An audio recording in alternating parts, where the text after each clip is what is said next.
Perdonarse a sí mismo. Algo muy importante en la vida es saber perdonarse a sí mismo por los errores y pecados cometidos. Quizás se ha hecho un grave daño físico a sí mismo por imprudencia o por haber sido ignorante del peligro.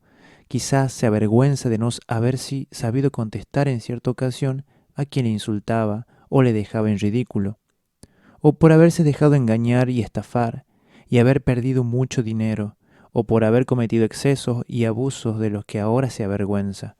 En fin, por todo aquello de lo que se siente avergonzado por su irresponsabilidad, ignorancia, imprudencia o maldad. Si está arrepentido sinceramente y Dios lo ha perdonado, ¿por qué no puede perdonarse a sí mismo para no cargar con un peso insoportable que no le dejará de ser feliz de por vida? ¿Acaso Dios no quiere que sea feliz? Perdonarse a sí mismo y aceptarse como uno es resulta indispensable para poder vivir en paz y armonía con Dios y con los demás. Veamos algunos ejemplos. Una señora, al ver a su hija de 5 años manipulando el sexo, le gritó: «Sucia, no hagas eso, que es pecado». La niña se sintió culpable y sucia. Creía que era una basura ante Dios y ante los demás. ¿Qué podrían pensar de ella si se enteraban de lo que había hecho? Dice el padre Marcelino Iragüi que la niña se sintió tan sucia y culpable que en su subconsciente llegó a la conclusión: Dios no puede amarme porque soy sucia, por tanto nadie debe amarme. Su autorrechazo y autocondenación llegó a ser tal que en su juventud rechazaba toda señal de amistad por sentirse indigna y porque le era imposible creer en el amor de los demás. Tenía 20 años cuando pudo abrir su corazón a Jesús y perdonarse a sí misma. De ahí comenzó un lento y penoso proceso de curación y apertura a la vida y al amor. El padre Ronald Labarrera cuenta que un día, orando por unos jóvenes, había una joven que lloraba mucho y entre sollozos dijo: «Yo soy mala, yo maté a mi hijo». Ella había abortado y pensaba que no merecía el perdón de Dios. Entonces empezamos a orar por el niño que ella había matado. Después me acerqué al oído y le dije: «Mamá, yo ya estoy en el cielo junto a Dios. No te juzgo por lo que hiciste, yo te perdono. También tú debes perdonarte». En ese momento, la muchacha comenzó a calmarse. Cuando volvió en sí, le pregunté qué había pasado y ella no recordaba nada. Solo dijo que cuando llamaron para hacer oración, se acercó para que oraran por ella. Se puso de rodillas y luego no sabe lo que pasó hasta que despertó en el salón. Me comentó que tenía 18 años y que hacía 6 meses que había cometido el aborto. Se había confesado con un sacerdote, pero ella misma no se perdonaba por lo que había hecho.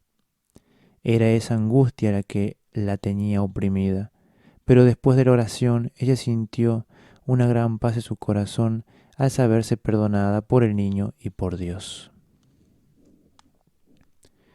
Dice el padre Denis Lin: el señor Jaime llegó al hospital desencajado por la causa de su hija Carla, que había deshonrado a la familia, huyendo del colegio donde estudiaba y quedando encinta. Ahora ella le había pedido a su padre poder regresar a la casa con el niño y el joven padre. Por un momento desfogó su ira contra los hijos que desoyen los consejos de sus padres y me pidió que rezara con él para poder perdonar a su hija. La perdonó y pudo recibir con cariño a su hija y al niño con su papá. Pero por otra parte, después de un mes, regresó a mi oficina porque se sentía mal consigo mismo. Se sentía culpable por no haber tenido tiempo para dar amor y cariño a su hija al estar demasiado ocupado en su trabajo, y por eso su hija se había escapado del colegio, buscando cariño fuera de casa. Por ello, Jaime tuvo que perdonarse a sí mismo de sus errores después de haber perdonado de verdad a su hija. La Madre Angélica la fundadora del canal de televisión por cable EWTN, en su libro Respuestas, no promesas, habla de una mujer que había abortado y se sentía muy culpable, pero pudo superar su complejo de culpa y perdonarse a sí misma. Esta mujer le escribió la siguiente carta. Madre, hace 4 años la llamé para pedirle que me salvara la vida. Había intentado suicidarme 2 veces y una amiga me sugirió que la llamara. Había tenido 2 abortos en 6 meses. Usted me dijo que no estaba sola y que seguía teniendo esos 2 hijos abortados aunque hubieran pasado a mejor vida. Me dijo que les pusiera un nombre a cada uno y que les pidiera que rezaran por mí. Hice lo que me sugirió y con el transcurso del tiempo comprendí que mis hijos no estaban perdidos, sino que habían sido creados y amados por Dios, aunque hubieran dejado de estar en este mundo. 2 años más tarde me casé con un hombre maravilloso y el mes pasado di a luz una niña. La hemos llamado Mary Michael. Mi amor por ella es una profundidad tal que jamás podría haberla tenido de no haber sido por el perdón y el poder de curación de Dios. He intentado prevenir a otras mujeres contra el aborto y seguiré luchando contra el mismo con el creciente amor que tengo por Dios. Y dice la Madre Angélica, esta mujer había experimentado una curación extraordinaria por parte de Dios en el sacramento de la confesión. Había sufrido una tremenda culpa y remordimiento a raíz de sus abortos y había pedido a Dios ayuda y perdón. Se había arrepentido de sus pecados y ahora estaba sana, provista de una alegría y una comprensión superior a la de la mayoría de la gente. Con la gracia de Dios había superado su culpa. La misma Madre Angélica contaba que en un combatiente de Vietnam llamó un día a su programa para contar su historia. Había matado a docenas de soldados vietnamitas durante los 3 años que estuvo en Vietnam.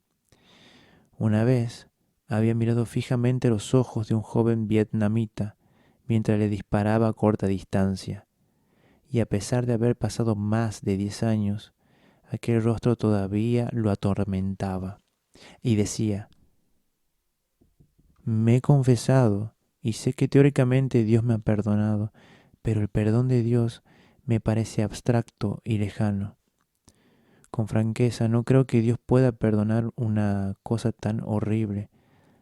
Y si lo ha hecho, no comprendo por qué. Me siento tan culpable que se me turba la mirada. Y estoy tan deprimido que incluso pienso en quitarme la vida. Sé que es un pecado, pero no puedo evitarlo. Tom se sentía culpable. Era la personificación viviente del rendimiento. No se perdonaba a sí mismo.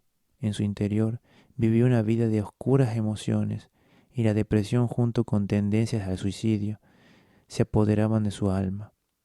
Tom tenía una herida que solo Dios podía curar. Había olvidado que Dios es misericordioso, que nos ama y que perdona.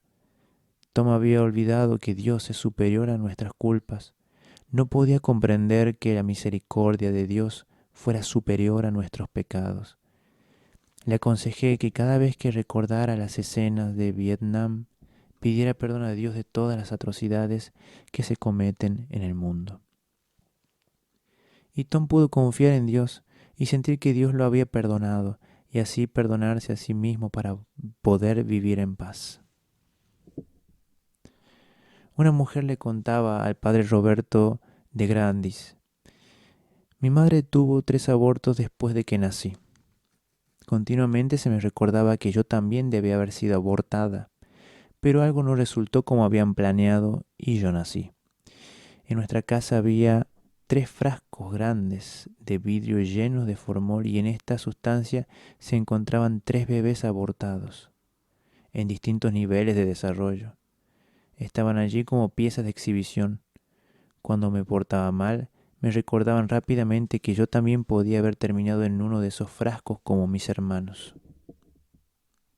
Yo misma tuve 4 abortos antes de casarme y a los 20 años era adicta a las drogas y al alcohol. Intenté suicidarme 7 veces, al no comprender por qué tenía que vivir una vida sin sentido. Mi esposo, a quien había elegido mis padres, era ateo. En cierta ocasión, un sacerdote me enseñó una oración que dio un vuelco en mi vida. Jesús, que tu ser fluya en mí, que tu cuerpo y tu sangre sean mi alimento y mi bebida. Después que murió mi amigo sacerdote, un pastor evangélico se hizo amigo mío y me enseñó a amar la Biblia. Fui bautizada en su iglesia, pero no estaba satisfecha, pues esa congregación no creía realmente en las palabras. Que tu cuerpo y tu sangre sean mi alimento y mi bebida. Mientras tanto, me diagnosticaron leucemia. Esto sumado a la diabetes que venía padeciendo desde hacía 20 años. Sabía que la clave para mi sanación era poder encontrar un lugar donde pudiera recibir el cuerpo y la sangre de Cristo. Lo encontré en una iglesia católica durante una misa de sanación, a la cual asistí con una amiga. Fui aceptada en la iglesia católica en mayo de 1985. Cuando conocí al padre de Grandis en 1985 me dijo que debía perdonar a mi padre por todo lo que me había maltratado y herido de niña. Comencé a repetir la oración del perdón y en un retiro fui sanada de la diabetes y de la leucemia mejoré notablemente. Ahora doy gracias a Dios por brindarme una segunda oportunidad. En especial doy gracias por permitirme recibirlo en la Eucaristía. Tomad y comed, esto es mi cuerpo. En este caso, el amor de Jesús, Eucaristía, sanó sus heridas interiores, la liberó del autorrechazo y de su deseo de suicidarse, pudiendo vivir en adelante con alegría, aceptando su vida como un regalo de Dios.